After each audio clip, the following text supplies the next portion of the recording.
long time now we fighting for freedom. Victory bound to come. Assemble the people, recite of the mission, let we rock the rhapsody rhythm. Ring the bell, ring the bell. Ring the bell down there.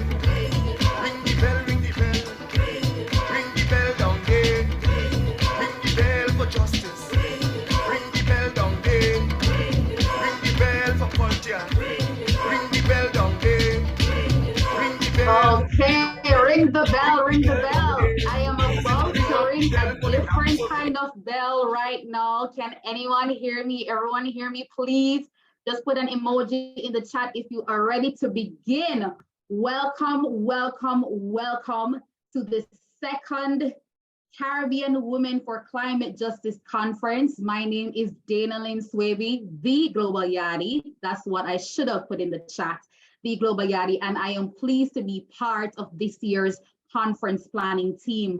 Amazing. I want to say, I see people from the USA, from Jamaica, Barbados, Guyana, Trinidad, Brazil, Antigua, so many countries. We are so excited that you are here with us.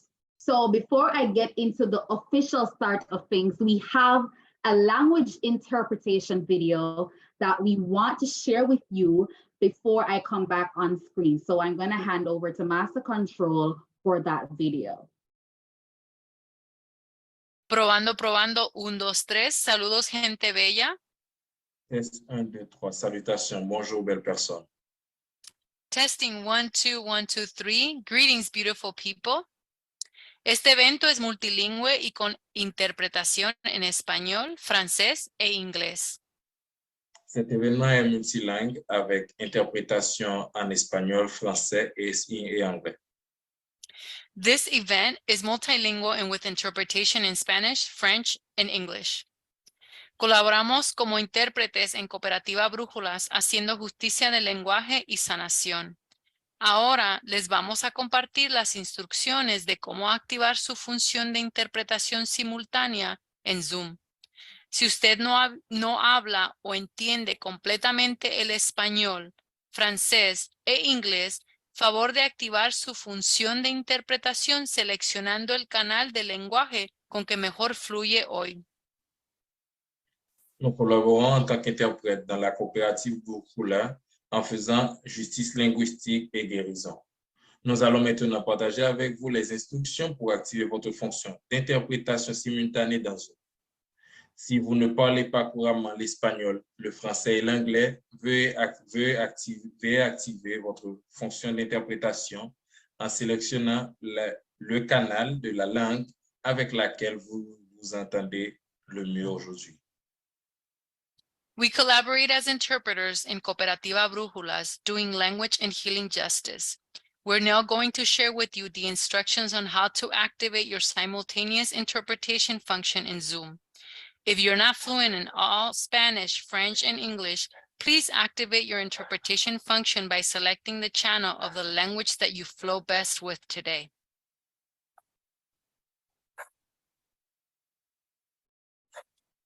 Si se está conectando desde su computadora, haga clic en el icono en forma de globo en la parte baja de su pantalla de Zoom. Seleccione el lenguaje que quiere escuchar para participar hoy. Si vous vous connectez depuis votre ordinateur, appuyez sur l'icône de globe en bas de votre écran de Zoom. Sélectionnez la langue que vous souhaitez écouter et participer aujourd'hui. If you're connecting from your computer, please press on the globe icon at the bottom of your Zoom screen. Select the language that you want to hear to participate in today. Ahora, si usted está usando un teléfono celular, siga los siguientes 4 pasos. Primero, encuentre los 3 puntos y haga clic. Seleccione la opción de interpretación. Tercero, seleccione el lenguaje que quiere escuchar para participar hoy. Y cuarto, muy importante en el celular, tiene que presionar Done, finalizar o lo equivalente para activar la función de interpretación simultánea. Maintenant, si vous utilisez un téléphone cellulaire, suivez les 4 étapes suivantes. Premièrement, trouvez les 3 points et cliquez dessus. Deuxièmement, sélectionnez la fonction d'interprétation. Troisièmement, sélectionnez la langue que vous souhaitez écouter et pour participer aujourd'hui. Et 4, et très important, sur le téléphone portable, vous devez sélectionner sur Fait, Terminer, Finaliser ou l'équivalent pour activer la fonction d'interprétation simultanée. Now, if you're using a cellular phone, please follow the next 4 steps. First, find the 3 dots and click on them. Select the interpretation function. 3, select the language that you want to listen to participate in today. And 4, it's very important on the cell phone that you must click on Done, Finalize, or the equivalent to activate the simultaneous interpretation function. Gracias por ser parte de crear un espacio virtual multilingüe.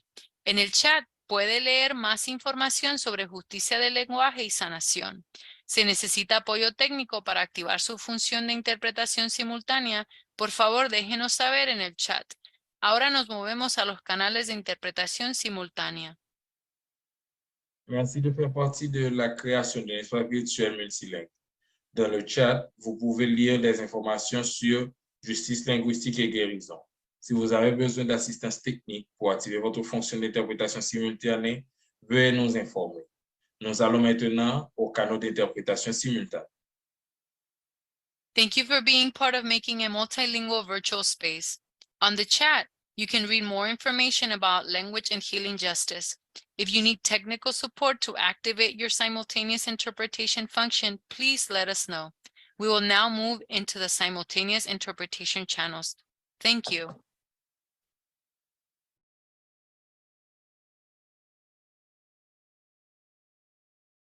Thank you so much, audience. As this is a climate justice conference, it is only fitting that we rest on the pillars of being inclusive, intergenerational, and of course, addressing intersections. And we're going to get into this because this is a power-packed production that centers on women. And even though we're centering on women, we're making space for he, she, they, and them. So we say welcome to everyone once more. If you're just joining, I'm Alleyne, the Global Yadi, part of the Climate Conference Planning Team. And at this time, I am going to open the floor to our organizers and our very important partners who did a lot in making this conference happen. It's free. So today and for the rest of days going forward, the only thing we ask that you pay is attention. So at this time, I am going to invite one of our conference co-leads, Christine Samaru from the Breadfruit Collective for her opening remarks, after which, in this order, it will be Derval Barzi from the Climate Conscious podcast. Then we invite Dr. Ainka Granderson from Canary and Aura Fraser from the Open Society Foundations. Over to you, Christine. Thank you so much, Alleyne. Hello, comrades, activists, feminists, friends. Happy Earth Month. What an honor it is to be in community with you all this afternoon, to witness the unfolding of our collective dream, to plan and now execute the 2nd annual Caribbean Women for Climate Justice Conference. The seeds we planted last year bloomed. We needed this space to talk about the issues we face, to share solutions, and to see ourselves represented, telling our own narratives. This work will always be personal to me. I can't speak about the climate crisis without talking about the impacts of colonization and capitalism, of enslavement and indentureship. My ancestors sailed on ships and were taken to the Caribbean to work the land. And now we are left to face the climate crisis. We are reminded every day of how urgent these planetary issues are. We are reminded every day of the gender crisis and that our rights must never be taken for granted. Today in Guyana, in our newspaper, there is a piece written calling for respect of freedom of press by civil societies. As we speak, there is a second COP for the Escazú Agreement taking place. More than ever before, we need awareness and implementation of this agreement. We can't talk about the climate crisis without speaking about its intersectionality and how it amplifies all issues of injustice. The Breadfruit Collective believes that we can't do this work unless we use a feminist lens. We believe that we must center those most marginalized in our work. We must continue to check ourselves. We must form partnerships and collaborate across movements. We need masses of people understanding the connection of gender and climate. We must never be gatekeepers, but mentors and friends. We must always ask ourselves, who is missing and how can we make this space for everyone? The Caribbean is a place of plenty. We have the solutions. Some you will hear about throughout this conference. We have the people who are working day in and out. We have ancestral and indigenous wisdom. We have the power of the youth. When I think of the Caribbean of the future, I think of community that we are so good at building. I think of you and I, who will continue to build this climate justice movement. I can imagine our ancestors being so proud of us for doing this work, for speaking our truths and reflecting on our traditional ways of living in harmony with nature.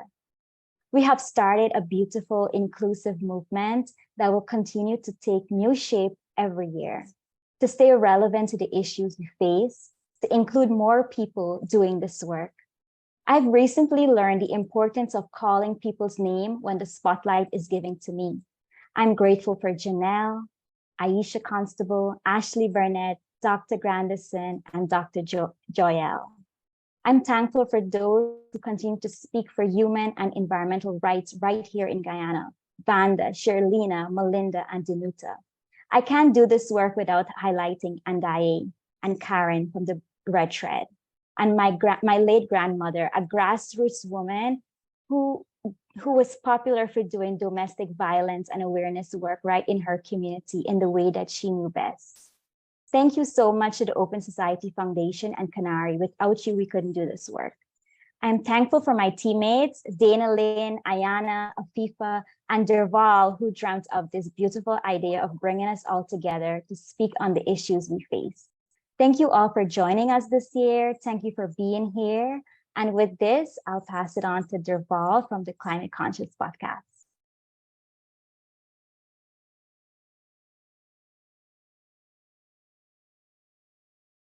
Oh gosh. Hello, everyone. So, Caribbean Women for Climate Justice 2023. It marks the 3-year anniversary of the Climate Conscious Podcast, which was launched on 8th Day 2020.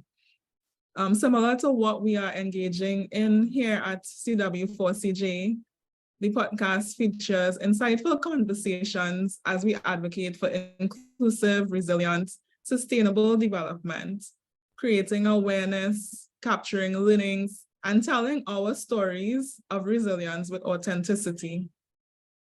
For Earth Day, we reflect on the theme, invest in our women and invest in our planet. Now, this is not just an event. Although we mark milestones with events, we know that what happens next is even more important.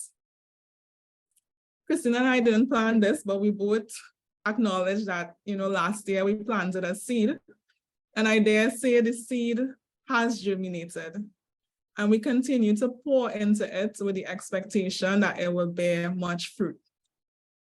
So as we gather over the next 5 days to unpack the issues, share experiences, exchange ideas, and most importantly, identify solutions, we are leading change from the ground up. So let's discuss what has worked, where we need to focus attention and resources, and what are the tools and strategies for action and impact. My hope is that CW4CJ inspires more partnerships, further collaboration, and collective action to advance the work of climate and gender justice in the region. We're here to celebrate and accelerate impact. So we normally save the vote of thanks for the end, but I must take this opportunity to express my gratitude to everyone that has shown up, to this community for their support, the dedicated listeners of the Climate Conscious podcast, the event partners, the Breadfruit Collective, Canary, Open Society Foundations, Transform Education, Global Yadi, and our incredible tribe of community co-sponsors who have helped us to promote this event, the service providers, and of course, you, the attendees in the room today. As CW4CJ, at CW4CJ, we find a common rhythm that will propel us forward to a sustainable, inclusive, and resilient Caribbean. Thank you so much for being here and enjoy the conference. So now I will hand over to Oro from Open Society Foundations. Thanks very much, Derval, and good afternoon to all the participants. Thanks, Derval and Christine and the whole team for putting the second Caribbean Women for Climate Justice event together. It was an extremely exciting, it was an extremely exciting event last year and left me thinking all the time. I'm very thrilled about the new agenda and the guests, and particularly thrilled because a lot of the panelists and participants are people that Open Society Foundation is supporting around climate justice here. I wanted to just, a couple of things been on my mind this week. For us, climate justice sort of operates on two levels. One is the global level where, Caribbean countries are not responsible for the emissions that are causing the climate crisis and impacting on all aspects of our lives. And, that sort of international global thing is very wide ranging in terms of themes, from climate finance and loss and damage to issues of the global financial system. Some of you will have seen how Prime Minister Motley is driving forward the Bridgetown agenda, which we're supporting her on in terms of reforming the international financial architecture in order that countries on the front lines of climate change can survive, adapt, and so on. And then other issues include trade, food security. So it's a very wide range of agenda. But perhaps the part of the work, the other aspect of climate justice is the most on my mind this week is within our countries. And it's about a rights-based approach to climate policy and how people in the region need to participate. Governments need to be held to account. Corporations need to be held to account. And how climate or reflects structural and historic distortions in our society on social, cultural, environmental, political, and economic dimensions. It's this work to participate in climate policy that I'm sort of got on my mind. And over the last few days, I've been reminded about why climate justice is essentially about democracy. It's about race, it's about gender and inclusion and exclusion, and fundamentally about power. A few years ago, a hurricane hit one of our smaller islands, and while the population were displaced, the government sold off their communal lands to international tourism developers. That kind of crisis capitalism, is really emblematic of the challenges we face because of climate change. And this week, as Christine mentioned, female journalists and indigenous actors working on oil and gas and climate change in one of our countries have been the direct object of attacks by government or government affiliated mechanisms. So again, it's this reminder that climate justice is not this abstract thing about abstract climate change. It's about these sort of structural things that mark our societies, and the climate justice movement has an opportunity to try and address. So just to finish, I'm really looking forward to the conversations about how the activists in this room are going to engage from the perspective of climate on democracy and human rights issues. And looking forward to hearing about ideas being seeded here that perhaps OSF can support in the future. So thanks again, Derval and Christine and all the other friends. And thank you for having us, and really thrilled of you at your interest in having us support you. Thanks a lot.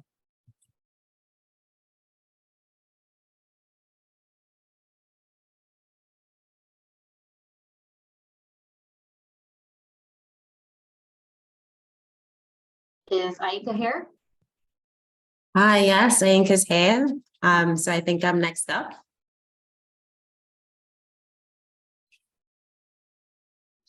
So greetings from Trinidad and Tobago. I'm really delighted to be with you today at the opening of this 2023 Conference of Caribbean Women for Climate Justice, and to bring greetings on behalf of the Caribbean Natural Resources Institute, CANARI. I see a lot of familiar faces, but for those of you who don't know me, my name is Aika Grandison, and I'm Senior Technical Officer and lead of the Resilience Program at CANARI. And we're very pleased to be collaborating with the Breadfruit Collective and the Climate Conscious Podcast to host this one-of-a-kind conference to facilitate active and meaningful dialogue on advancing gender justice and climate justice in the Caribbean. This collaboration builds on work that we've already been doing together as part of the Caribbean Climate Justice Alliance. This alliance was launched in March last year to help unify and amplify the voice of the most vulnerable and marginalized, and really try to enhance the impact of calls for climate justice in all its forms. So economic justice, environmental justice, and social and gender justice. So the Alliance is really looking to bring together civil society organizations, grassroots activists, academics, creatives, and the media to build a strong movement by and for rights holders with a real focus on the most vulnerable in the region. It has 4 objectives: advocacy. We're creating an agenda to really try to amplify voices and try to influence national, regional, and global policy around climate justice. We're also working at mobilizing and encouraging practical action and really holding governments and the private sector accountable for their commitments towards climate action and a just transition. We're also trying to foster learning and really understanding what's working, what's not, who's doing what, how we can connect and really scale up our impact around really calling for climate justice and transforming policy and practice. And I think lastly, obviously as an alliance, fostering collaboration and strategic partnerships, not just among civil society and other non-state actors, but also between us and key partners in government, private sector, and development agencies and funders that are really critical as part of this whole movement, around climate justice in the region. So I wanted to note that, within the Alliance, the Breadfruit Collective, Climate Conscious Podcast are actually helping to lead the work to establish a gender working group and develop a collective agenda to promote gender equity and gender justice as part of climate justice. And this includes, I think, very importantly, a focus on women's empowerment and leadership. And this actually forms part of a wider Caribbean climate justice agenda that CANARI, Panelists Caribbean, and members of the wider alliance are currently developing with inputs from over 100 other civil society and non-state actors and thought leaders from across the region. So this agenda really is trying to offer sort of shared vision by and for civil society and really reflect the needs, priorities, and realities of the region and support that collective advocacy that's so important to really bring the voices of the most vulnerable to the fore and influence policy around having more pro-poor, inclusive, just, environmentally sustainable, and climate resilient development in the region. So this agenda is currently in draft, And actually, Canary, Breadfruit Collective, Climate Conscious Podcast would greatly appreciate inputs from you all to refine and finalize some of the sections, looking at how we ensure gender equity and justice in the face of the climate crisis, and how we can empower women, including individual champions and activists, and women-led organizations and enterprises, and foster their leadership as part of this process. We actually have a special session on Earth Day, Saturday, April 22nd, at the conference to further review and discuss the agenda. And so we're hoping to be able to incorporate all of your inputs and then finalize and publish it by June 2023. So that's what I wanted to kind of highlight as part of my opening remarks, all of the great collaboration that's going into this process. So I think that's enough for me. Before I hand back over to Dana-Lyn, I just wanted to actually note the generous support of Oro and the Open Society Foundations for all of the work that we've been doing with the Alliance, the Gender Working Group, the Agenda, and obviously for supporting this amazing conference. And obviously also big up one more time the very gracious hosts that we have in Christine and Duval and the rest of the team who are making this all happen. So with that, I hope you have a really great 4 days of discussion and really looking forward to the outputs from this. Thank you so much, Ainka, and thank you to our organizers. I mean, so many solid points, and the conversation has not even started, but we're getting closer and closer to that. So at this time, I am going to invite the moderator for this evening's panel, Alicia Wallace. She is a queer Black feminist, gender expert, and research consultant. She is the director of Equality Bahamas, which promotes women's and LGBTQ+ rights as human rights through public education, community programming, and advocacy. Her work has included a 2-year educational campaign, ahead of a national referendum on gender and citizenship, the design and coordination of Women's Wednesdays, a monthly event series bringing women together to share knowledge and ideas, and the management of a Hurricane Dorian disaster relief, donation, and distribution center. Alicia is an executive committee member of Feminist Alliance for Rights, FAR, and a newly appointed board member of the Climate Justice Resilience Fund, CJRF. She has a weekly column on social and political issues in the Bahamian daily newspaper, The Tribune, and has published academic papers.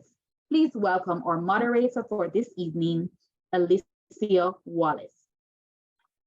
Thank you so much, Dana-Lyn, and hello, greetings to everyone from the Bahamas. It is wonderful to be here in this space and to see so many of you have come to join this conversation so that we can meet our objectives for this first panel in the second year of this incredible conference. We are going to explore a solutions-based approach to climate and gender advocacy in the region. We will learn about grassroots climate organizing that has been happening throughout the region, and also explore intergenerational and intersectional collaboration on issues of climate and gender justice in the region.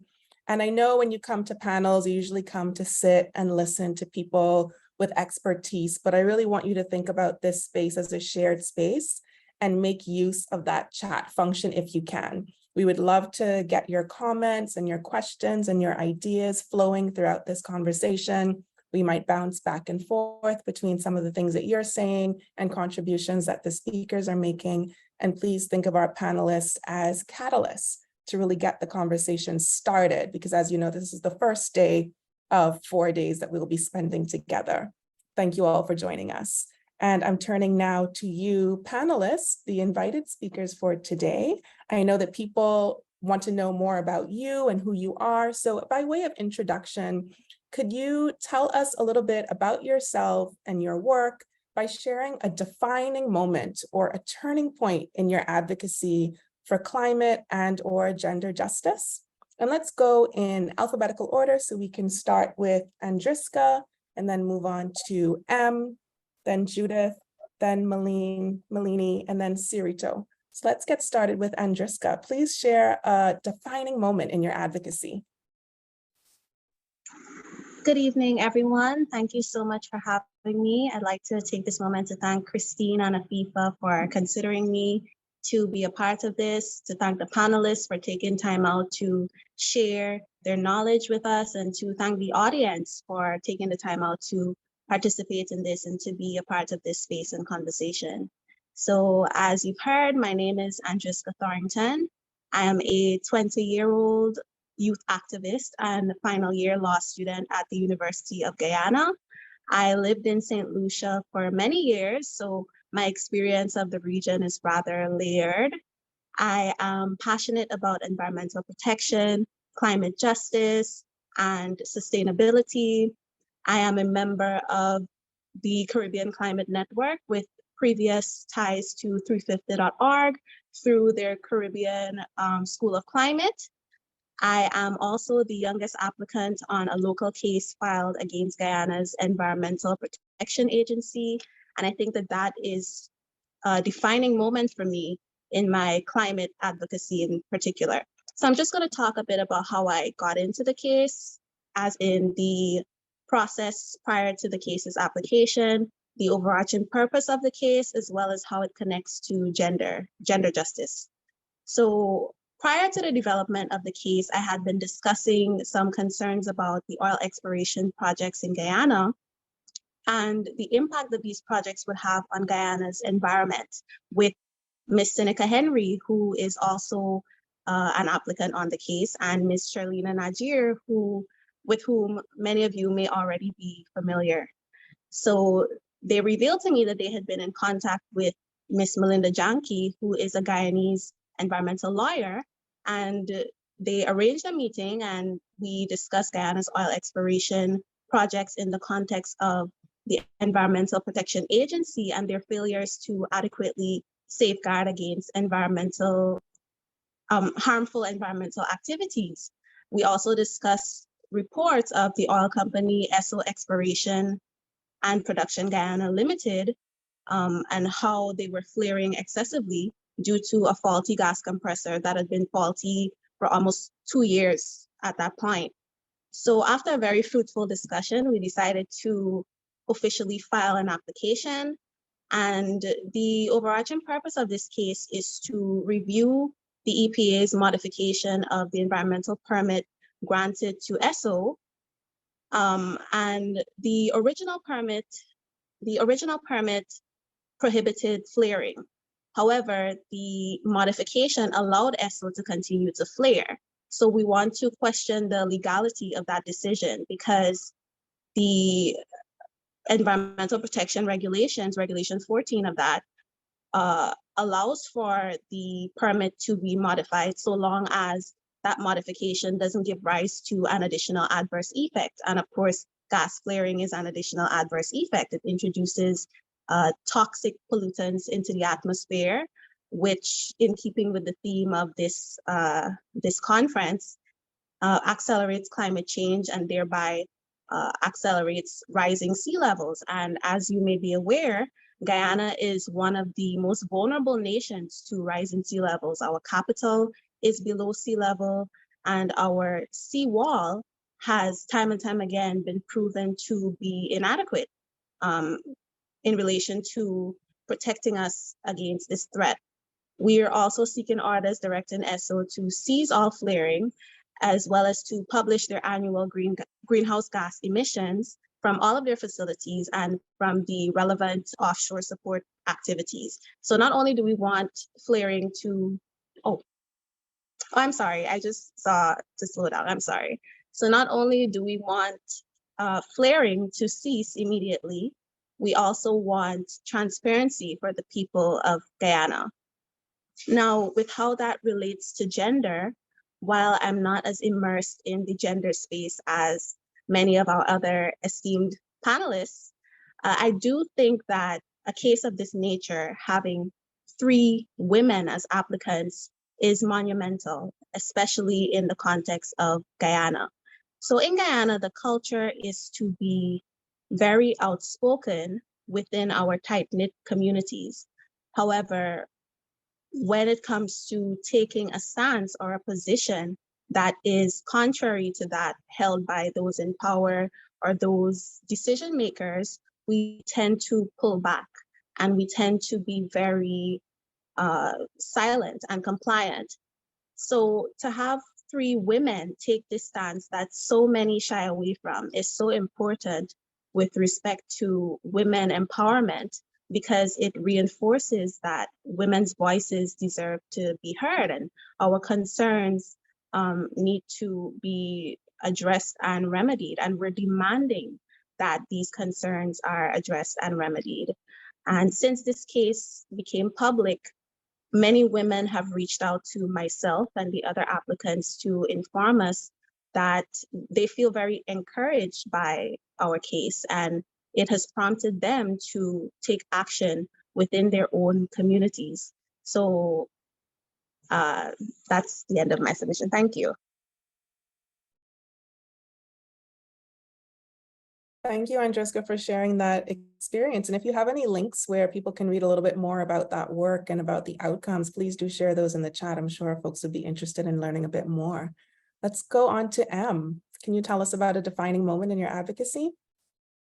Thank you, Alicia, and thanks to the organizers for thinking me worthy to be a part of this panel. So again, I'm Emme Christie. I'm from Jamaica.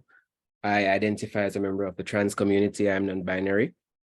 My pronouns are they, them.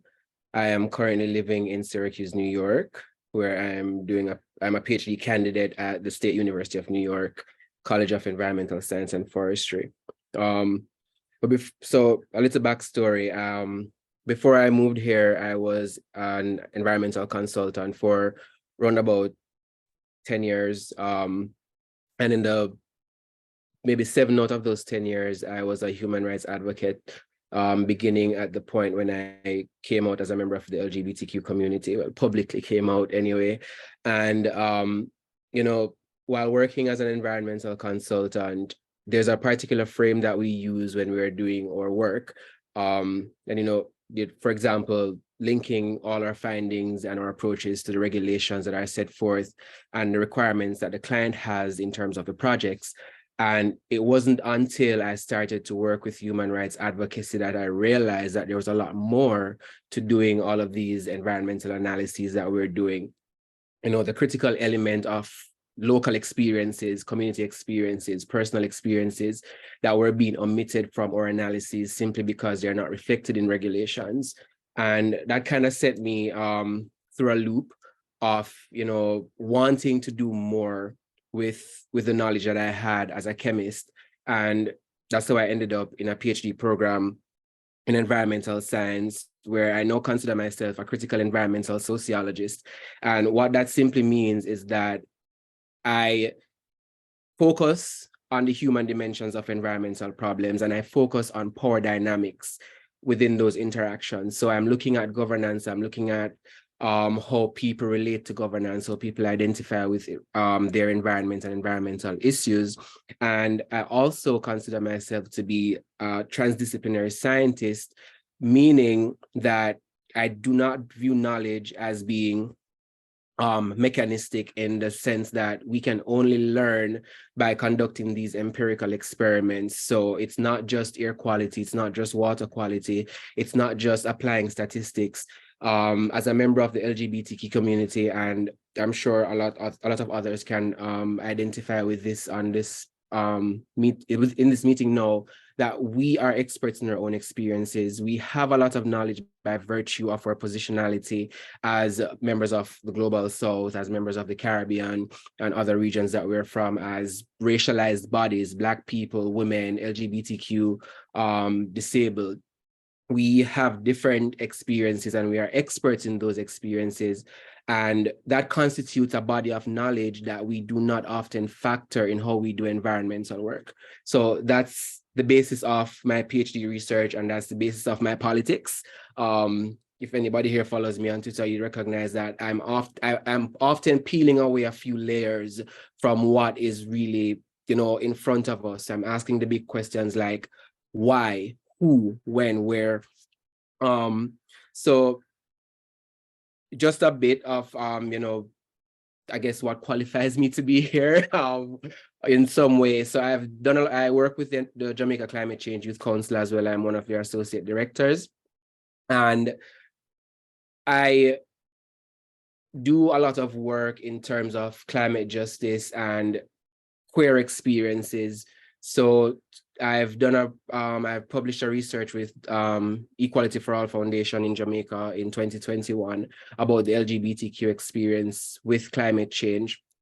And since then, you know, I've been having conversations, I've been doing small projects here and there about how can we move human rights advocacy to the point where we recognize that climate justice is an integral part of human rights right now. LGBTQ people are on the front line because of their various vulnerabilities, and that's not being captured in climate justice. That's not being captured in climate research, especially in the Caribbean. Countries like Australia is pumping out research, and they're pumping out research because there are queer scholars who are interested in these kinds of research. We are not seeing that in the US, we're not seeing that in the Caribbean, we're not seeing that in the West in particular. And also, how can we get environmental and climate justice advocates to recognize that, you know, it goes far beyond the ostensible declaration of inclusion. Climate justice for decades have focused on women and children, but we are not seeing the focus on homelessness. We are not seeing the focus on disabilities. We're not seeing the focus on LGBTQ communities, and all of these people, all of these different communities are, you know, we are all oppressed bodies within climate justice, and my work really centers on broadening the scope of environmental advocacy and human rights advocacy, so much so that we recognize the inherent overlaps in what we're doing, and hopefully we can move forward as a unified voice in calling for justice in its various forms. Thank you for that. I think it's very important for us to think about the ways that different communities and people of different identities are impacted by certain crises. We think about climate justice or the climate crisis as something that's affecting small island developing states, disproportionately impacting the Caribbean and of course the Pacific, but also drilling down a little bit deeper, like you said, peeling away some of those layers and thinking about specific communities like the LGBTQI plus community, lesbian, gay, bisexual, trans, intersex, and queer folks as well. I'm going to jump a little bit to Malene, because I know your time with us is limited. Can you tell us a little bit about your experience with organizing the hearing, the landmark hearing with the IACHR, the Inter-American Commission on Human Rights in October of 2021, and maybe connect that to how we can use legislation as a tool to bring about justice for people and the environment in the Caribbean? Sure, thanks so much. And I just want to say how much I enjoyed the speakers who came before me, just very powerful presentations and very inspiring. And I just really respect the work that you're doing. So for those who may not know, the Inter-American Commission on Human Rights, IACHR, is a regional human rights body that has promotes human rights in the Americas, including in the Caribbean. And they do so through a range of mechanisms, including this hearing mechanism, which is a non-judicial mechanism that provides a platform for constructive dialogue that allows people from different countries to come before the commission and engage in dialogue with their governments, with the commissioners who are experts in human rights. And there are other mechanisms, more contentious mechanisms as well. But I find that the hearing mechanism provides a platform for constructive dialogue. But for me, the hearing was simply a meeting place. I mean, it's many things, but I think the most impactful thing was that it was a meeting place for people in the Caribbean to convene around an issue that united them. And the issue was, of course, environmental climate justice and its interlinkages with human rights. And it provided just a very elevated meeting place, meaning we were meeting at a venue that was regional in scope, that would put spotlight on our issues and so on. And I think one of the most important outcomes of that process was the linkages that we were able to build across communities in the Caribbean. So to give you background, I'm from an organization called Freedom Imaginaries, and we use human rights law to tackle legacies of slavery and colonialism with a strategic focus on extractivism.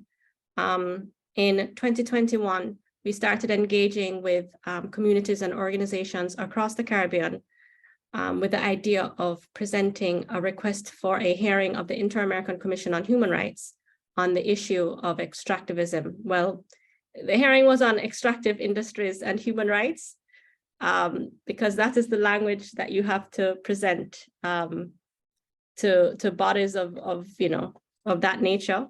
But the underlying issue is extractivism, which is not to be conflated with specific extractive industries, but rather the system and the structural forces around the way natural resources are consumed and used, and the dynamics, as Ora was saying, of power and power imbalances that decides who gets the benefit and who bears the cost. And of course, we know who bears the cost. They're racialized communities and former colonies, such as the countries in the Caribbean. So, we presented this issue to the Inter-American Commission.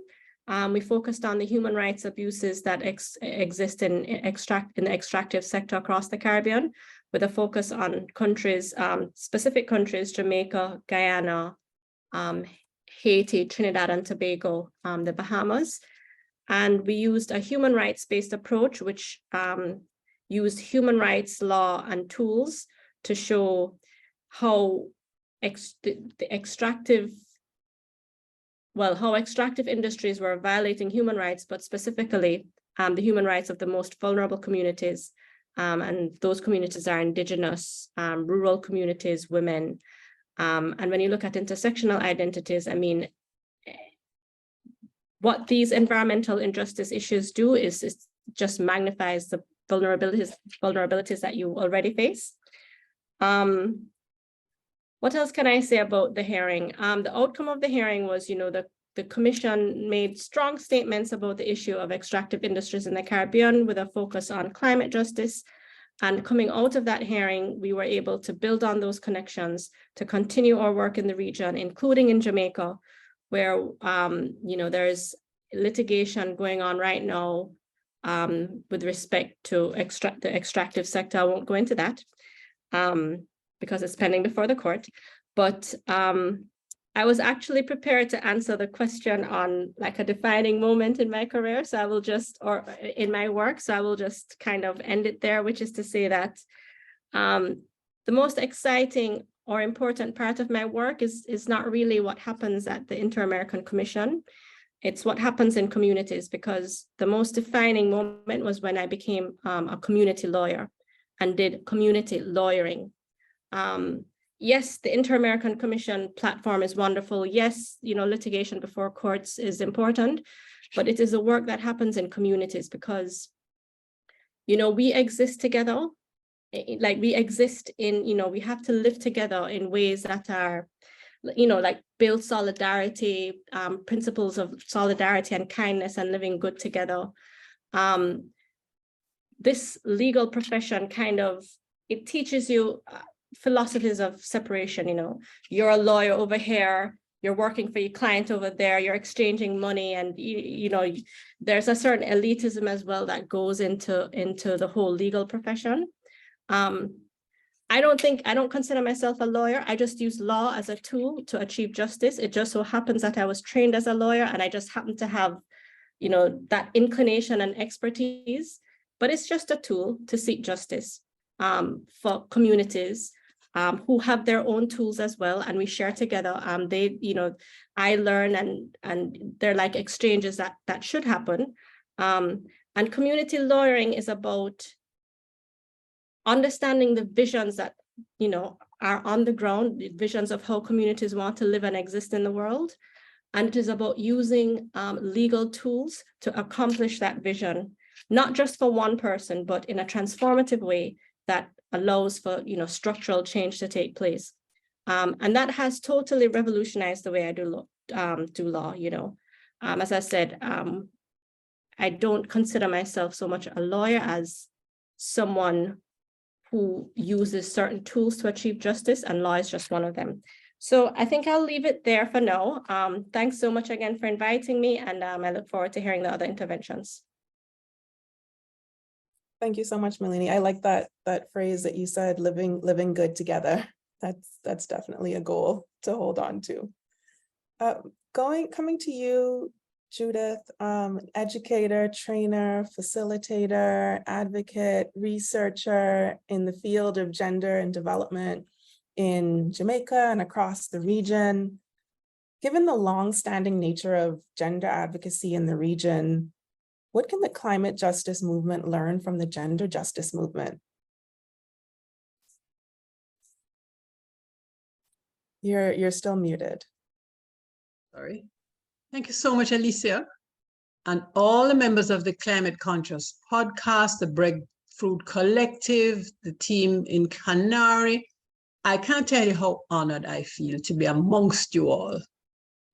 It's just very assuring and encouraging. I really, really appreciate it. I apologize. I mixed up the EST Jamaica time business. I was ready, but I was waiting for the wrong time. Anyway, here we are. You said it all. I don't have much else to say about who I am and what I've done in this work. My defining moment has to do with Jamaica and what we experienced during COVID and post-COVID. And a particular project strategy called Build Back Better, which many governments adopted, and I remember some international organizations. So during the COVID time, the Build Back Better was welcomed, of course, amongst the thousands of families we have living in poverty, because it did provide access to cash in some cases, access to resources that they could not otherwise access, food, sanitary napkins, food for children, etc., which they could not otherwise access because of COVID lockdowns, because normal trade between countries was all null and void for a couple of months, etc. So I cannot say they were not necessary. But we also, those of us who were observing COVID from another angle said, well, what COVID did was to expose how deeply impoverished thousands of families and communities were. You get poverty stats, and poverty stats are poverty stats. When you investigate the lived experiences of these communities and their families, if you're honest about it all, you recognize that somebody said earlier on, you have to go behind the numbers.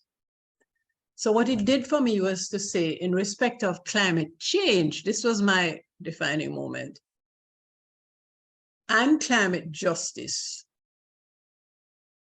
One of the challenges that hit me was, how do we help people make the connection between what I'm going to call regular justice, Malene, human rights justice. In Jamaica, it is most frequently says that we want justice at a police station because somebody's son has been killed innocently. So we want justice, we want roads, I'm not talking about that kind of justice, but although that is important.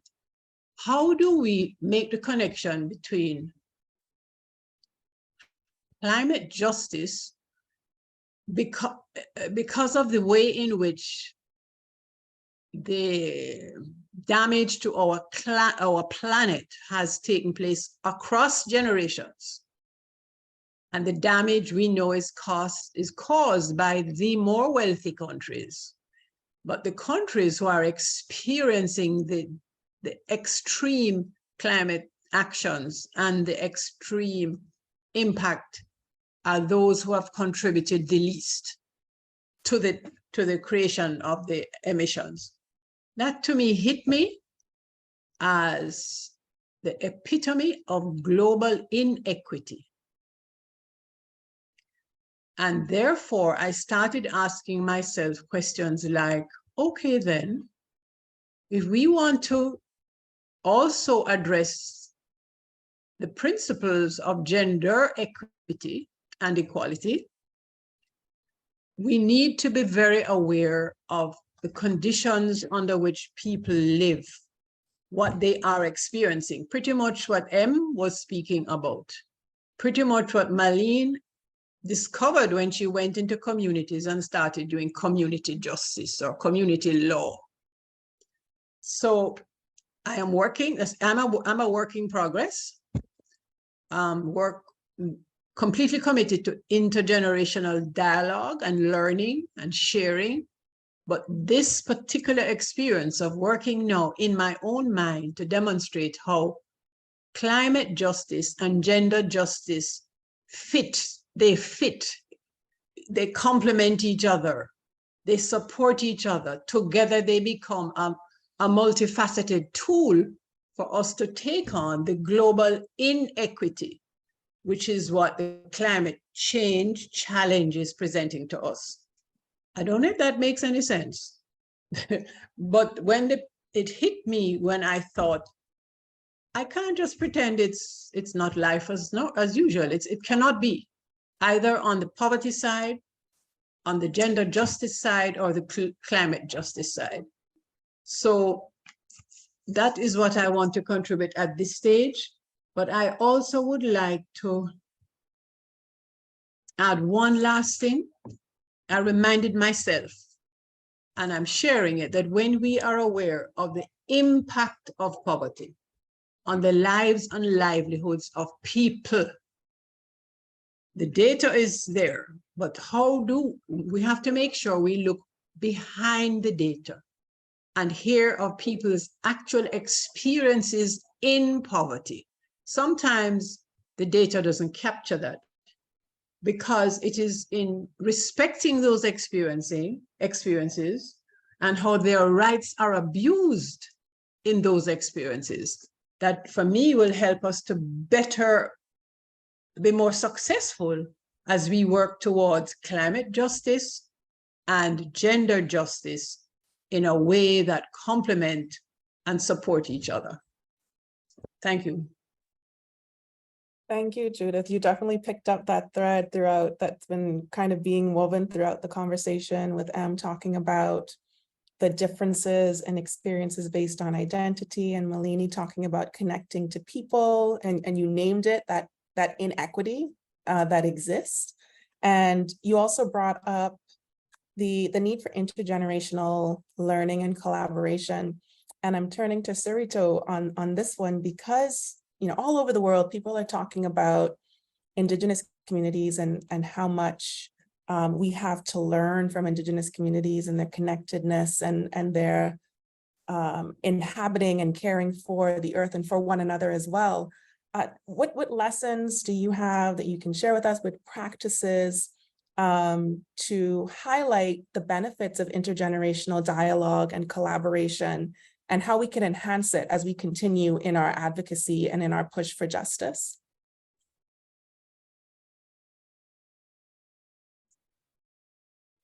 Hi there. Hi all. My name is Sirito Yana. I'm from Suriname. I'm a Kalinga myself. Yeah, I just want to start from where I've come, actually, because my response to your question will then make sense. If I begin with my question, it will make no sense. But I must say that I have been born into this activist work. I didn't want it to, because I wanted to be an electrician, and that is what I studied at school until I got a chance to study in China. But the government didn't want to help me, because I'm one of the poor one. I'm an indigenous people myself, and we didn't have any sponsor. But I tried, I did my best, and I stranded. I couldn't go because I didn't have enough budget to to go to China to study my profession. But anyway, there was another opportunity. I came back to Suriname and went into the forest. It's an whole, it's contra everything, but then again, not, because I was born in 1986 when the Civil War has started in Suriname. And my father was already busy since his early teenage age in his village, that was a Galibi. And that happened because the government in 1976, they just took a piece of land, or the beach where we are staying, where our food and our home is. They just made it a protected area for the turtles, for the sea turtles. And that is where we are getting some eggs, turtle eggs. I'm going to say it just like that, because we are still doing it as the community. We are not selling these eggs. We are taking some eggs for our own family. Maybe from a nest from 150, we are taking maybe 20 or 30 eggs, and the rest we are leaving for nature to let them grow and etc. And in 1976, this happened, and we were forbidden to go there. Of course, my father and some friend of his, they started a movement, and since then the fight for the land rights began. And they had a motto, and the motto was land rights are human rights, because without land we cannot live. Without land we cannot survive. We need land to survive.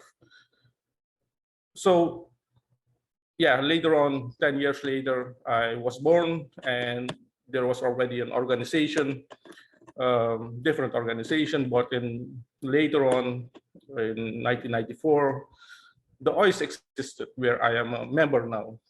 I grew up in this organization, and I have seen how people are mistreating the indigenous people, and that's why I was angry. I didn't want to join the organization, because I just wanted to use violence, actually.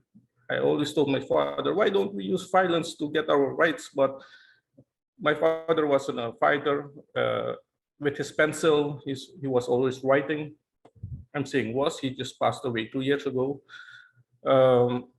And I saw it later on, like 50 years ago, I have joined. So that's the story of the study. I could go. And I went to the Amazon and took this course.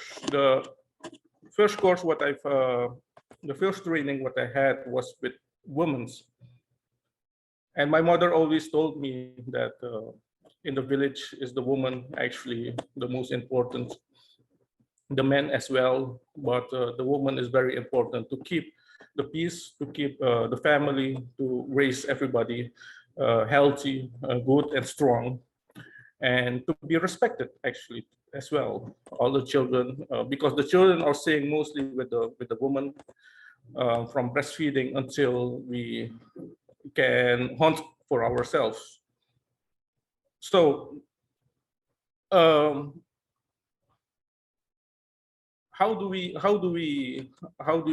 what are the benefits of the intergenerational dialogue and collaboration, and how can this be enhanced?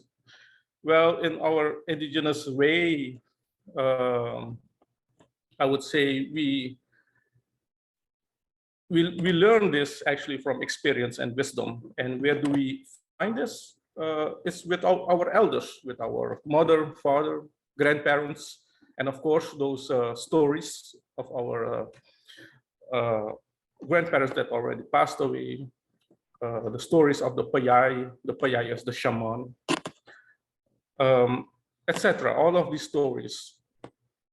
Respect and patience is what we are learning from our mothers, and that already help us actually to survive and exist until now. Men respect women and vice versa, of course, young people to the elderly and vice versa. listening and understanding has allowed us to survive actually to this day. And what we know, what they put on the paper, we as indigenous people, we know that it's more than that, but what they have found in Suriname is that we go at least 10,000 years ago. And in these 10,000 years, we have always worked together. We call this moshiro in my language. The other people, the other indigenous people has another word for this. But moshiro is a word that we use in Kalinya, working together. And that made actually us build villages, that made us build our crops, that made that we have built our existence until now. And who was involved in this, who is the one who take care of us, is the woman, our mother, our grandmother. They were always there to take care of us, because without them, we would never have become much, actually. That is what we know from, that is the point. We cannot change that. And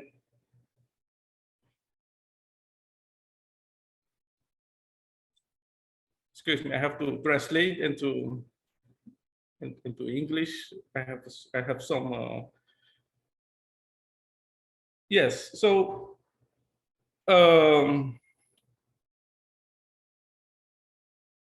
we didn't know what actually we didn't know what love is.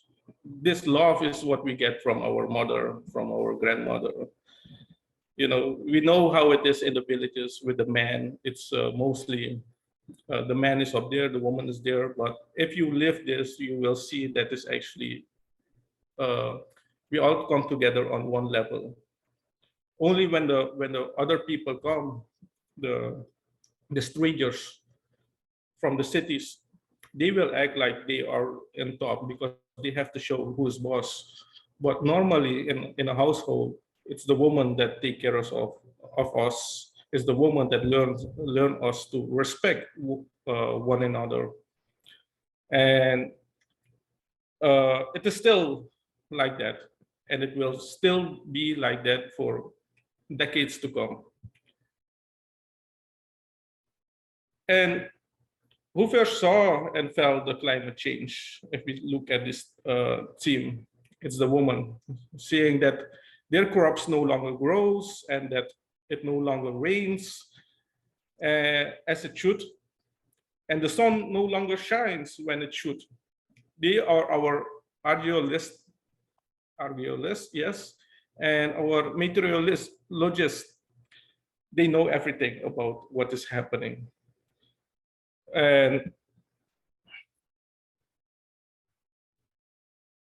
that is how we must see this woman. And now with all of these protected area, as what I was mentioning, there is where I'm coming now on this point. They have made this and they never took it out. Yes, we are allowed now to go to the beach, to go to our crops. But in all of these years, all of the cities, all of these communities outside the villages are growing, and they are coming closer to the villages, and we cannot go anywhere. My village, for instance, Galibi, it's at the northeast of Suriname with the border of French Guiana. We have no place to go anywhere. The sea level is increasing. Our biggest tourist accommodation has washed away. That is because of the water. It's increasing, it's getting high, we cannot do anything, and nobody is helping us. None of the government is looking at us, and we cannot do anything. We don't have big machines, we don't have big companies, we don't have money. The only thing that we are asking is the government to help us to see a way, maybe to build a dam, but maybe to, how do they make the beaches in the other countries or in Suriname as well? They are using equipment to get the beaches high, but the main village, the only village, the original village of Suriname, they don't want to maintain. They don't want to help.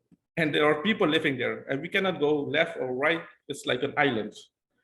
And nobody is turning around and looking at us. And who is staying there? It's only the elders, only my grandparents, and these generations. Because all of the young ones can now study abroad. They are studying in the city, but it will take a while before they are there actually to go back to the village to help them. And I think at that time, the village has already washed away, because at the back of the village, we have a lot of water, a lot of things. And that is not only happening in my village, it's happening also in other villages. In the other villages, we have the miners, the illegal miners, we call them the garimperos, etc., polluting the water. As we know, just a month ago or 2 months ago, about the people in Brazil, it's just actually what is happening in the world. They are dying. 3,000 children died in 1 week. And that will also be happening in Suriname and also in other countries if the government still goes like this, if we don't help each other, if we don't listen to each other and respect each other. Thank you so much, Sirito, for sharing this experience and giving us a bit of insight. Back to our roots, back to our culture. And this is what we want the other people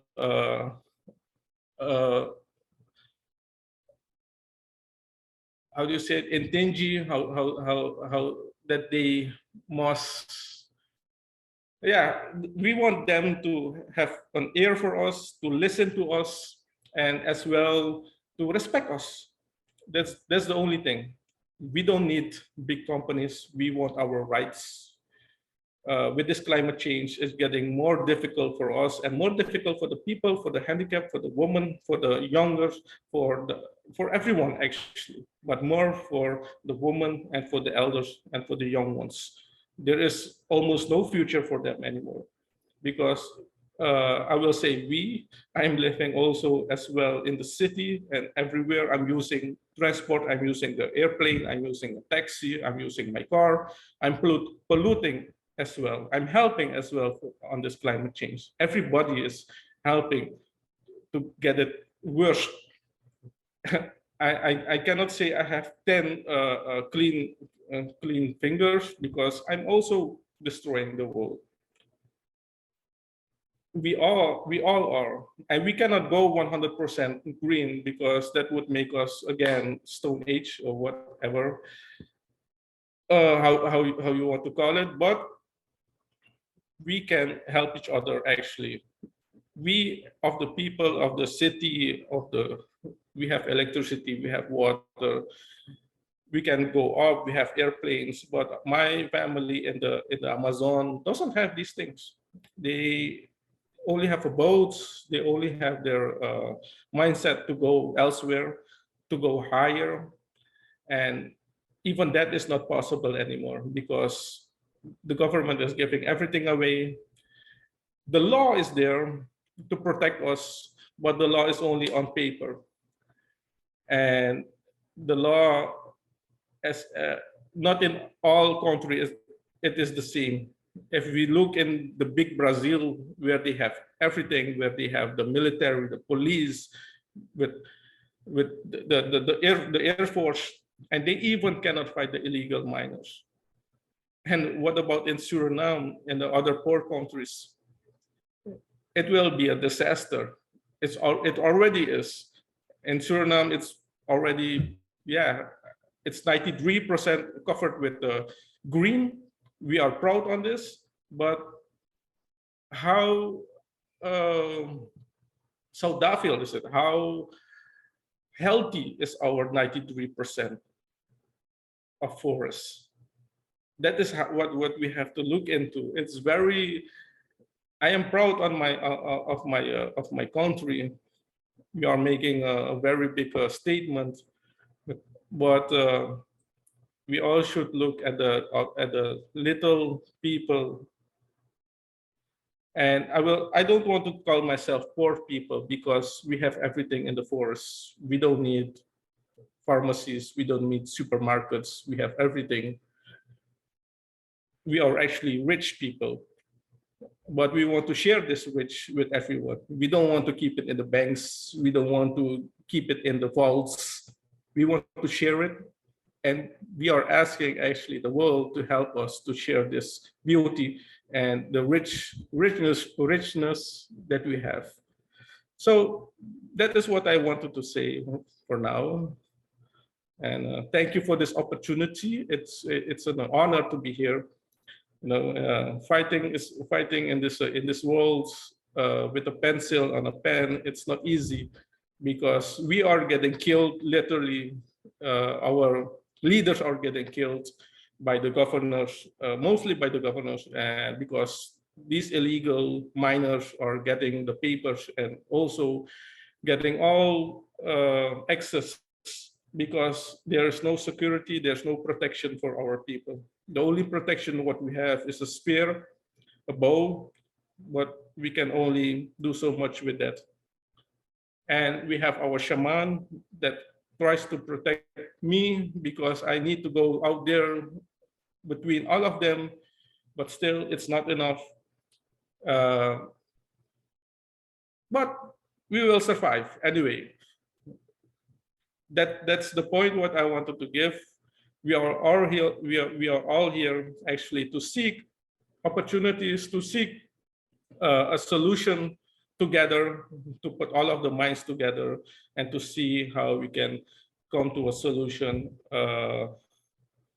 calmly and not in war, not with guns and knives, no, but with intelligence and with caring and love. Thank you. Thank you, Sirito. You've given us so much to think about and given us a lot of insight and complicated some of the things I think that we often think we understand by challenging some of those ideas, particularly around our participation, our use of, like you said, fossil fuels for transportation, even if there aren't very many other better options. I did notice that someone in the chat raised something kind of almost opposite to that, that so many people are doing something to move us toward climate justice and might not even recognize that they're doing that work. And if you ask them if they're doing anything about the climate crisis, they would say no. But when you really interrogate what they're doing, you find that there's more there. And I think you've kind of raised some similar nuances. So thank you for that. I know that, Andriska, you wanted to say something about intergenerational dialogue and the importance of connecting generations, particularly as we build movements and strengthen our advocacy. Do you want to jump in here? Yes, I think Mr. Sirito was very thorough in his answer, but I just like to say that I do agree with him that intergenerational dialogue and collaboration fosters learning experiences. It allows for the different generations to come together and truly listen to each other's perspectives and opinions and share concerns and knowledge so that they can learn from each other in a meaningful way. And it also creates cohesion in solutions, because if the different generations are expressing their concerns in such spaces, then the solutions that come from those spaces would be comprehensive, because it would address multiple concerns that span across the generations. As to how it can be enhanced, I do think that, of course, more young people should be involved in important spaces and important conversations, but in a way that isn't symbolic or tokenistic. And I think that that's seen pretty often in Guyana in particularly, and I hope that the other panelists will let me know if that is the same in their country. But what often happens is that the youth are being included in these spaces and in these conversations, but they aren't given real active roles.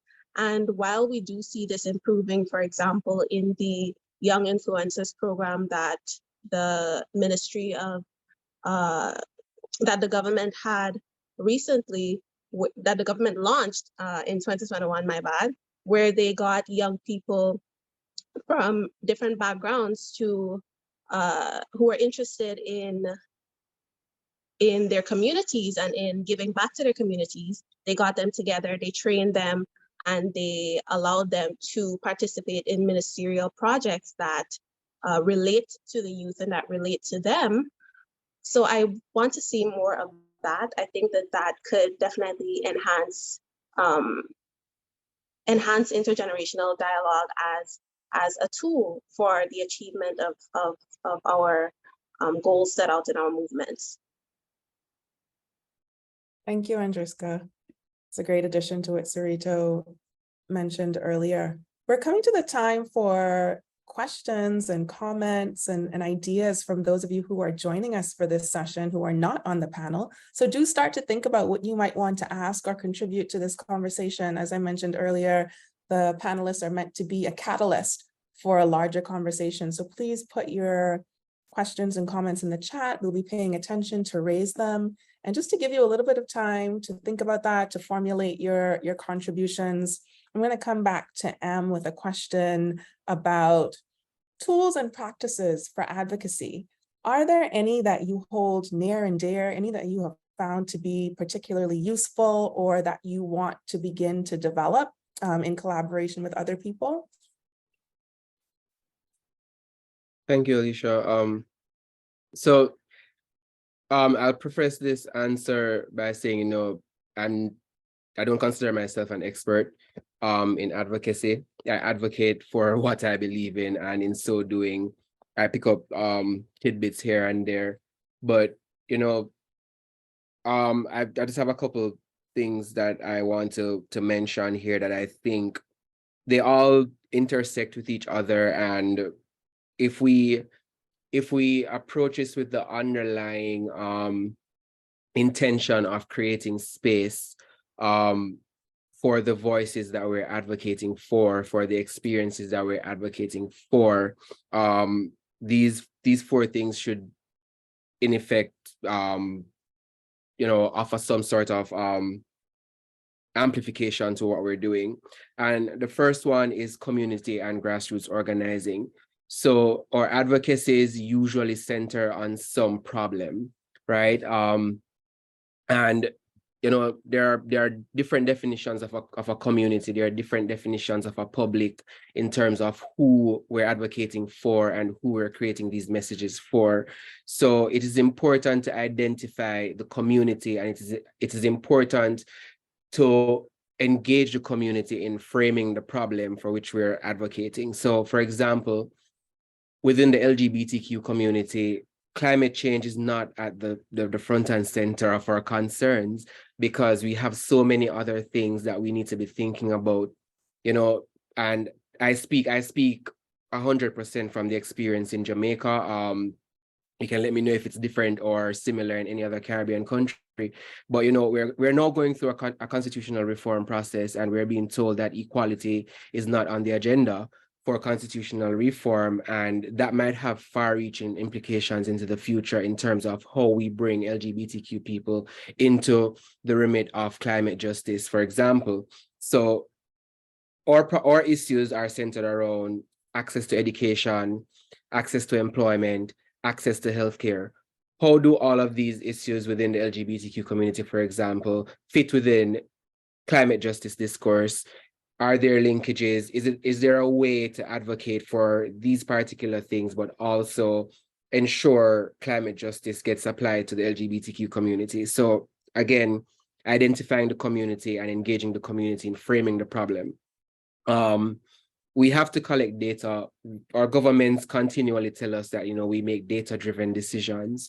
And in Jamaica, for example, there's no law on the books that prevent LGBTQ people from accessing healthcare, from accessing education, from accessing employment. All of it is due to social norms and culture, where we have a history of colonization that left us with the Buggery Law that evolved into a culture of homophobia, for example, and that keeps us out of accessing all of these things. So if our government can say, well, there's no law on the books that's preventing you from accessing these services, and there's no data to say, hey, we are actually not being included, we're actually kept from accessing these services, then they'll continue to deflect and continue to say, we don't have a problem. So for example, right now, unemployment within the LGBTQ community in Jamaica stands at near 50%. In Jamaica, it's about, in the wider population, it's about 6%. Without information like that, without data like that, or legislators will not be compelled to move. So effective advocacy is also hinged on having current, disaggregated and applicable data, and that's data justice. Data justice is a big component of any form of justice that we're thinking about. And thirdly, we need networks, right? So as advocates in our own niche areas, we need networks in other areas to expand the reach of our advocacy. So in some instances, it begins to feel like I'm a lone voice advocating for LGBTQ inclusion in climate justice, which is why I'm so appreciative of being included in this space. You guys are, with the networks I've created with, for example, Alicia and Janelle, JCCYC, Girls Care, YPAC, you know, I've been able to spread this message that we need to be doing more. So creating a network, strategically creating a network and maintaining those connections are also important for developing strong advocacies. And the final one is consistent messaging. And, you know, we are interested in so many things, and the issue of justice is very big. It's very broad. Climate justice, climate change are very big problems, and it's easy to get consumed with within the bigness of it. So we have to be able to find ways to communicate climate change and climate justice to the people who need to hear it, who need to be taking action towards compelling our government to act on climate change. And that involves how we frame our messaging. So being consistent and framing it in such a way that people can understand. And this involves issues of communication and storytelling. You know, who are the people who are being featured in this conversation? Who are the people who are telling the story? And again, that comes back to the community, that comes back to the networking, that comes back to having the data. So, I mean, I'll pause it there because there's a bunch more, but for me, I find those 4 things to be super critical in developing effective advocacy strategies. Thank you so much, those are great. I saw the chat lit up when you mentioned those 4 key points. And just to remind everyone, Em mentioned data justice. Remember that there is a session on research and data happening on Saturday, April 22nd at 10 a.m. AST. So make sure that you mark your calendar for that if you're interested and thinking about how you can contribute to there being data justice. We do have a couple of questions coming in. Please keep them coming in the chat. We have 10 short minutes to go together for this first session, but don't worry, there are numerous more sessions to go throughout the conference. Our first question is for Sirito, and this person is asking, could you please shed more light on the negative impact of rural to urban migration on the rural environment?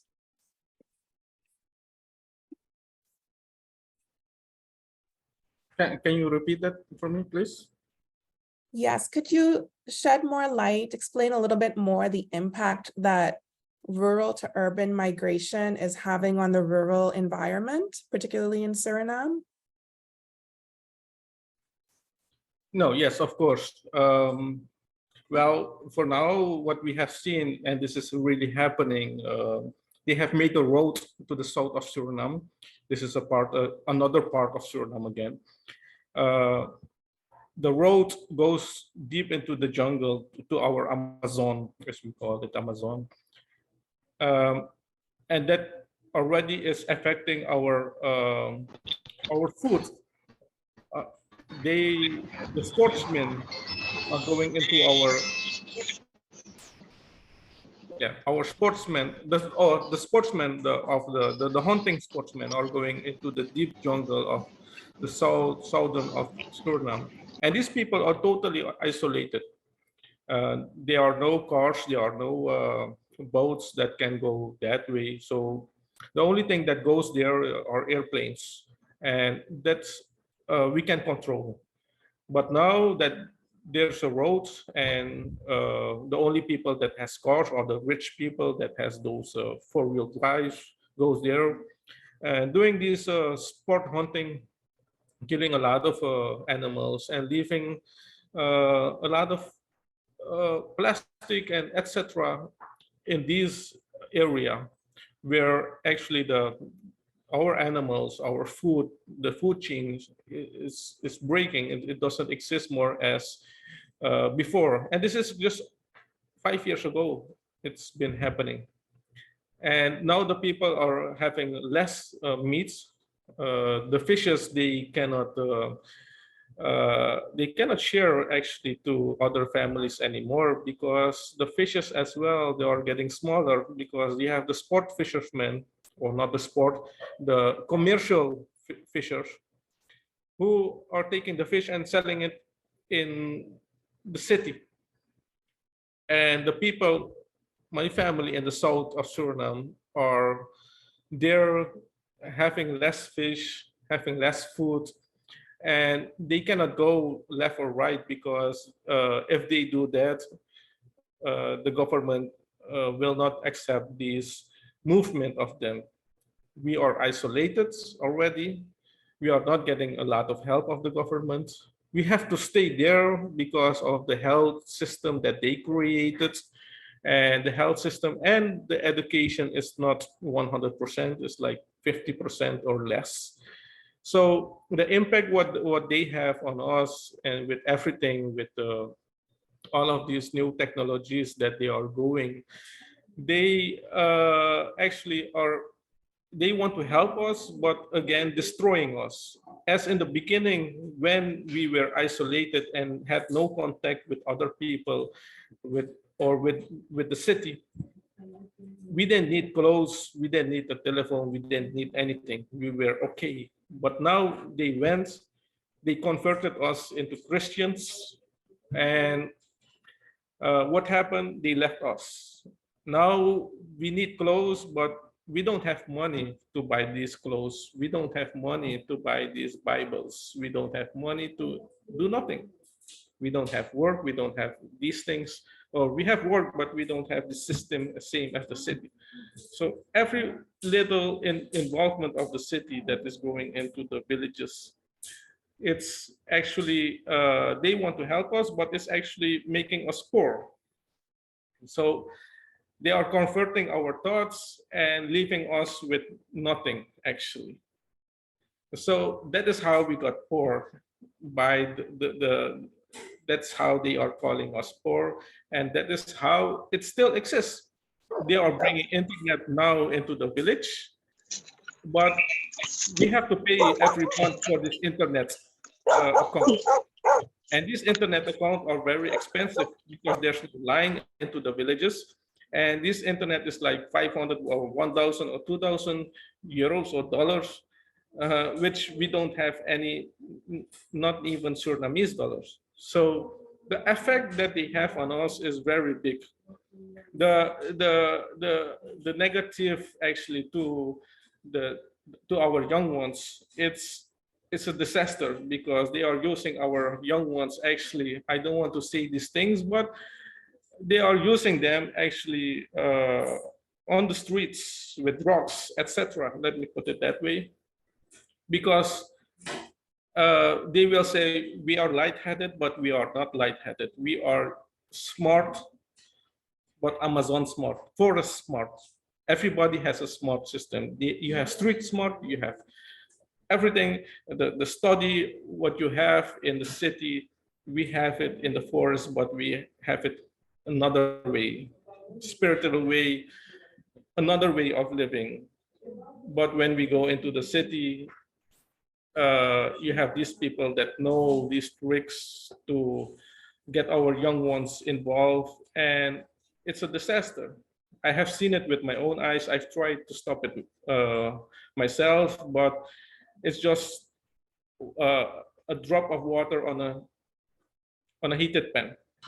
So Yeah, the effect is every day. The effect, the negative is every day. I know that most people want to do a positive, but everything turns into a negative. That's why we said we have to go back to our roots. We have to see how we can resolve this, and we have to pay attention and respect and listen to each other. And the only thing that we are asking is to have respect for our culture and our heritage, for everything that we have, actually. And everything that we have is actually nothing what the people of the city have, actually. It's nothing that you can hold into your hands. It's just, see it like this: we don't want to sell our lungs, because with our lungs, we cannot breathe, we will not live. So that is how we don't want to sell our home, we don't want to sell our trees, we don't want to sell our forests. And that is how we want to help actually to this climate change and to this, all this happening in the world. And these things, what we are learning from is actually from Mother Earth. It's from my mother, it's from my grandmother, and my father have learned me how to fight, how to keep my family actually alive, and how to strive for this. So that's it. Thank you so much, Sirito. You've given us so much in terms of just thinking differently about what wisdom looks like and what wealth looks like, and our responsibility to protect those things beyond our usual or typical understanding of them. And we're down to our last 2 minutes. Can you believe it? The time went pretty quickly. And before we close, I just want to come to you, Judith, maybe with one of the tougher questions, which is, how can we work together across our different interests and areas of thematic areas of advocacy and borders, of course, to harness synergies and build effective for inclusive, sustainable development within the region? How can we make these connections and work together better? Well, thank you, Alicia. There are many recommendations have been put in this conversation. I'm sure when we listen back to the recording, which I am going to do, I'd be able to identify far more than I can recall. I also want to link up back with Andriska, yes, Andriska, and to say that whether we work across generations, within generations or not, the business of us listening to each other, and not only listening, but hearing in a real way what our experiences are, how and why we're being discriminated against. Do we each understand why the other is being discriminated against, and how can we help that not to happen? So as we are interested in the sustainable development approach, and when I say that, I am mindful sometimes of the need to single out human development, because sometimes sustainable development gets lost in figures of the performance of the economy and the numbers, right? But how we can do that, I think, is, as one of our panelists has said, is to draw on our experiences. Em made the point that we do need data, that's true. But our experiences of conversations, the lives of our indigenous communities, not just in Suriname, but also in Belize and Guyana, they can best inform what we put as priorities. I would say, for one, in respect of sustainable development. And since sustainable development naturally cuts across generations going forward, then it behoves us to engage generations in the conversation now, to give generations to come as much support. I use the word support advisedly, because generations now have their own experiences, and energies and understanding. So we bridge that gap with being respectful and being open to learn, open to share, and to do that without judgment. Just like it took us a couple generations to get here, both in respect of the damage that climate change has done to our countries and our communities, it will take a couple generations going forward to get us to the point where we have this sustainable human and other development that we know our people deserve and have a right to access. Thank you, Judith. And like you said, I think we'll all watch the recording and pull out so much, but you have all, every one of you panelists have brought so many great insights, so many things for us to think about, lots of complications to seemingly straightforward issues and experiences.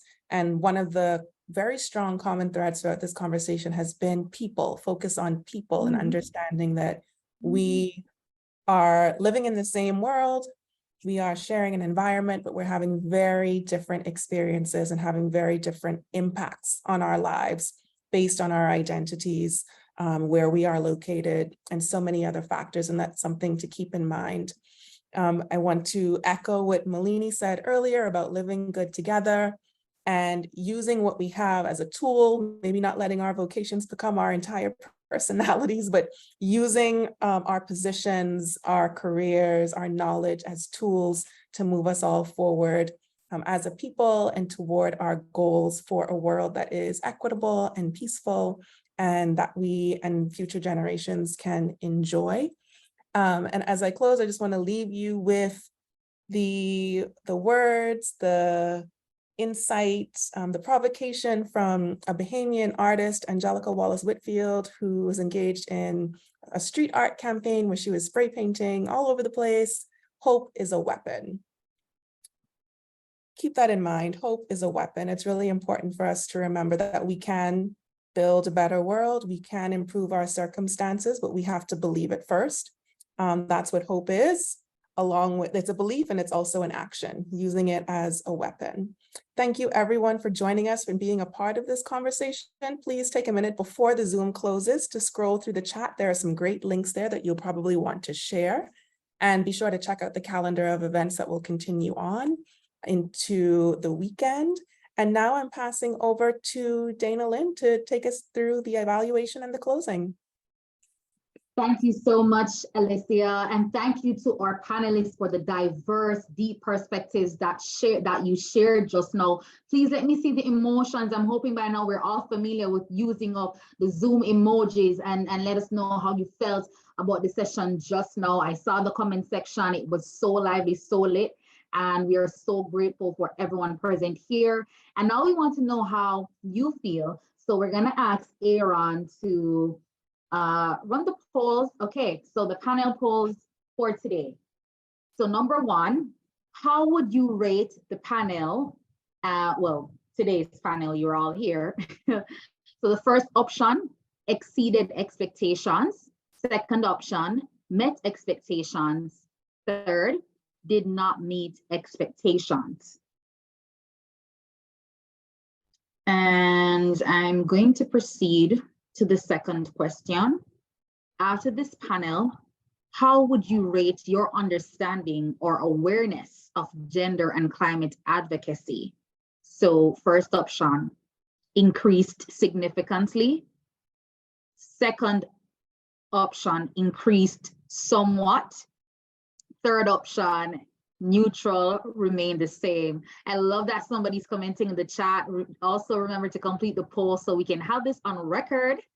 All right, so I think it closed a little quickly. I didn't get to number 3. So I'm hoping that persons were moving faster than I was reading, but I was actually trying to ensure that our interpreters had an opportunity to, translate and ensure that everyone participated. So you can let me know, conference team, if we needed more time. All right. Okay, so if we're good, just hang on a second, let me ensure that everything is all right. Okay, So I'm no longer seeing the poll, but I do hope everyone got their answers in. Okay. All right, can somebody, right, so did everyone get an opportunity to complete the third question? I'm seeing some comments in the chat. Do let me know. It was too early. Yes, okay, thank you for confirming. So if we can open the poll again, so we could have completion. I see Sirito's comment. Thank you for the space. I appreciate it very much. Sirito, I just want to put you on blast. Congratulations. I'm not sure. You know why I'm saying congratulations. You can give me a thumbs up, or we can keep it a secret. Yeah, congratulations on your newborn baby and for making the time to be here. So we really appreciate that, Sirito. Great, great, great seeing you again. All right, so the poll is back up. And it's number 3 now, the final question. Was this panel useful in identifying solutions in gender and climate advocacy? So first option, yes, it was useful. Second, no. I hope nobody felt like that. And third option, somewhat useful.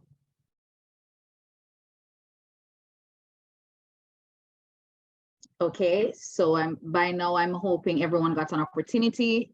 So the first, again, the question number 1, how would you rate the panel? Option 1, exceeded expectations. 2, met expectations. 3, did not meet expectations. Question 2, after this panel, how would you rate your understanding or awareness of gender and climate advocacy? 1, increase significantly. 2, increase somewhat. 3, neutral, remain the same. Final question, was this panel useful in identifying solutions in gender and climate advocacy? Option 1, yes, it was useful. Option 2, no. Option 3, somewhat useful. All right, I do believe that we've given everyone, well, hopefully, everyone has had sufficient time to complete the polls. Maybe I should also complete the polls while I wait with you all. Okay, great. All right, so certainly I'm biased in my completion, but I can stand behind this bias because it was oh so good. All right, so I think we can close the polls now. And I want to say thank you again for joining us for what was the first in an amazing series. We did promise you a power-packed production, and I do think Day One delivered on that based on your comments and how you feel. So don't forget to join us tomorrow for our second panel in the series, Gender Sensitive Leadership for a Resilient Caribbean, moderated by Alicia Constable, founder of Girls Care and YPAC, and we saw her today. So I want to say thank you for supporting. Our panelists are in this order: Immaculata Casimiro, who is the Indigenous and Human Rights activist on the panel; Indu Sharma, Director of QED Consulting; the Honorable Dr. Joel Clark. We have a minister in the house, Minister of Sustainable Development from St. Kitts and Nevis; and we have Ruana Haynes, who is an international climate law specialist; and Vidyartha Kisoon, who is a human rights educator. So another diverse panel, interesting perspectives. We're looking forward to seeing you again tomorrow. Thank you so much. You have been a gracious audience. And again, we thank our panelists for taking the time and giving us such insights into your experiences and just strengthening this community towards climate justice. I'm Dana Lynn on behalf of the Caribbean Women for Climate Justice Conference team. Thank you so much and do have a wonderful evening. See you tomorrow.